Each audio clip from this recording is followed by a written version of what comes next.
Well जो है वो यकीनन पढ़ेंगे, दुनिया भर में पढ़ रहे हैं। पाकिस्तान इससे जो है वो आइसोलेट नहीं रह सकता, और पाकिस्तान के नेबर में, उसके बराबर में, उसके सरहदों के ऊपर जंग हो रही है। और पाकिस्तान तो इस जंग, जिसको आप अभी जंग कह रहे हैं, ईरान वाली जंग, इस जंग से पहले ही पाकिस्तान हालत जंग में था।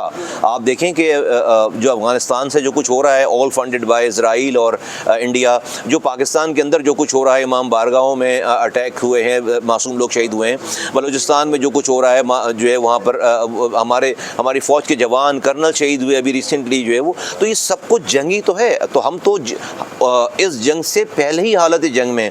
लेकिन मैं सिर्फ ये कहना चाहता हूँ कि जो हमारी लोगों से, जो हमारी कौम है, हमारे सब लोग, हमें अपनी साइकोलॉजिकली जो है वो अपने दिमाग से में ये बात नहीं उतारनी चाहिए कि हमारे ऊपर अभी जंग होनी है, कोई हम पर हमला करेगा। We are already in the state of war right now, और वो इट्स ऑल, इंडिया का मतलब इज़राइल है, इज़राइल का मतलब इंडिया है। तो हम तो जो जंग आज अगर हम ऐसे ईरान की जंग को जंग कह रहे हैं, तो हम पर तो ये जंग पहले से लागू हुई हुई, और यही वो लोग हैं, यही वो ममालिक हैं, इंडिया और इज़राइल, जिसने हम पर ये जंग लागू की हुई है।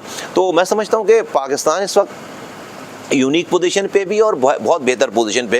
इन सारे ममालिक में फ़र्क ये है कि हमारे पास बहुत स्ट्रॉन्ग फ़ौज है, हमारे पास हमारा न्यूक्लियर एसेट है, और पाकिस्तान ने जो भी ये बिग थोड़ा सा एडवेंचरिज्म हुआ था एक फुल स्केल वॉर पे, उसमें पाकिस्तान ने पूरी दुनिया को अपनी कैपेबिलिटी हमारी फ़ौज ने शो कर दी है।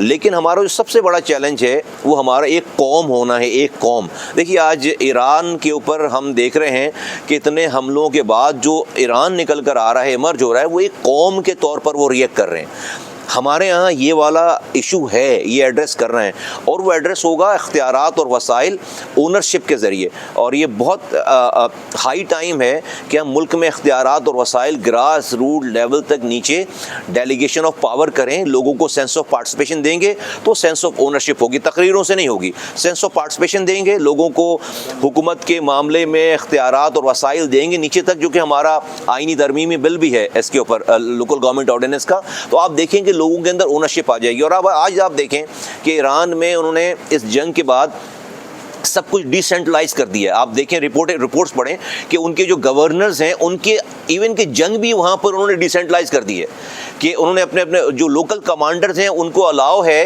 कि वो अपने हिसाब से अपने टारगेट्स और अपनी जो है वो जंग को चूज़ कर रहे हैं।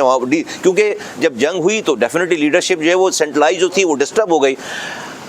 पाकिस्तान में ये तो हो गई जंगी हवाले से। हमारे पास इमेजिन करें कि कल को ये चैलेंज आता है और हमारा जो over centralize way of management है कि पानी के मसाइल भी जो है वज़ीर आला हल करता है, हमारे यहाँ गटर लाइनें साफ़ होंगी नहीं होंगी वज़ीर आला डिसीजन करता है, कचरा हमारा उठेगा नहीं उठेगा वज़ीर आला करता है। तो हमारे यहाँ सब चीज़ें 18वीं तरमीम के बाद वफाक से सूबों के पास जाकर वज़ीर आला के पास पार्क हो गई है, वहाँ से नीचे ट्रिकल डाउन नहीं हो रहा नीचे।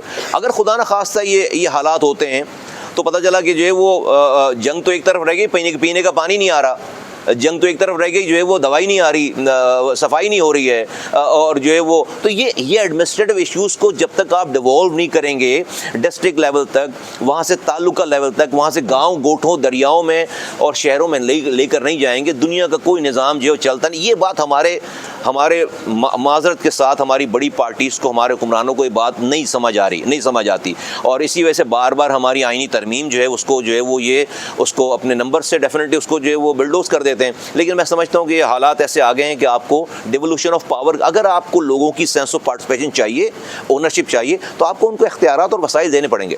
बिल्कुल कल भी रोज़ाना इस हवाले से फाइनेंस मिनिस्टर की और पेट्रोलियम के मिनिस्टर की मीटिंग हो रही है। जो अदर ऑप्शंस हैं वो जो हैं वो बरोएकार लाए जा रहे हैं। हम ये नहीं कह सकते कि इस जंग से जो है पाकिस्तान बिल्कुल मुतासर नहीं हो, दुनिया मुतासर हुई तो हम क्यों नहीं मुतासर होंगे। लेकिन अल्हम्दुलिल्लाह इस वक्त जो है वो सिचुएशन अंडर कंट्रोल है, कोई इसमें कोई इमरजेंसी की या कोई ऐसी पैनिक की कोई बात नहीं है। और हम जो भी अदर ऑल्टरनेट्स हैं या रूट्स हैं या चीज़ें हैं उसके ऊपर काम हो रहा है, गवर्नमेंट रोज़ाना काम कर रही है इसके ऊपर। Thank you.